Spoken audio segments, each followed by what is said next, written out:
રામ રામ મિત્રો, આજે આપણે પહોંચી ગયા છીએ દરિયા કિનારે આવેલા એક એવા અદ્ભુત મહેલમાં જ્યાં પ્રવેશતા જ તમારું મન મોહિત થઈ જાય અને તમને ખુદ રાજા હોવાનો અહેસાસ થાય. આ છે ગુજરાતના અમરેલી જિલ્લાના રાજુલા તાલુકામાં સાંજ બંદરના કિનારે આવેલો વિજય મહેલ, જેને લોકો ચાંચ બંગલા તરીકે ઓળખે છે. આ મહેલનો ઇતિહાસ પણ ખૂબ જ ભવ્ય છે. સંવંત 2001 વૈશાખ સુદ 30 અક્ષય તૃતીયા એટલે કે 14 મે 1945 ના રોજ ભાવનગર સંસ્થાનના નેક નામદાર મહારાજા સાહેબ કર્નલ સર કૃષ્ણકુમાર ના શુભ હસ્તે આ મહેલનું ખાતમુહૂર્ત કરવામાં આવ્યું હતું. પથ્થરોથી બનેલી આ કિલ્લા જેવી મજબૂત દિવાલો આજે પણ દરિયાની સામે અડીખમ ઊભી છે. આ મહેલને દરેક ઝીણી વિગત ધ્યાનમાં રાખીને બનાવવામાં આવ્યો હતો, જેની સાક્ષી આ પથ્થરો આજે પણ પૂરે છે.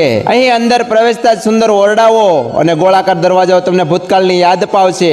કોઈ પણ બાલ્કની કે બારી પાસે ઉભા રહો એટલે સામે જ ઘૂઘવાટા મારતો અફાટ દરિયો દેખાય છે. અને આ મહેલને સૌથી ખાસ વાત, આ મહેલના સૌથી ઉપરના ભાગમાં એક નાનો અને અદ્ભુત ઝરૂખો આવેલો છે.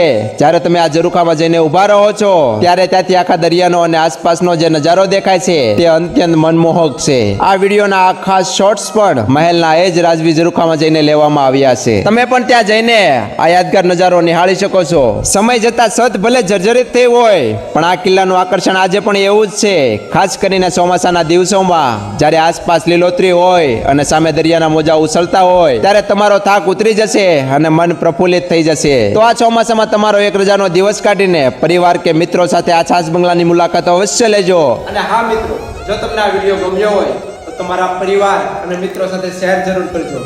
તો ત્યાં સુધી બધાને હર હર મહાદેવ.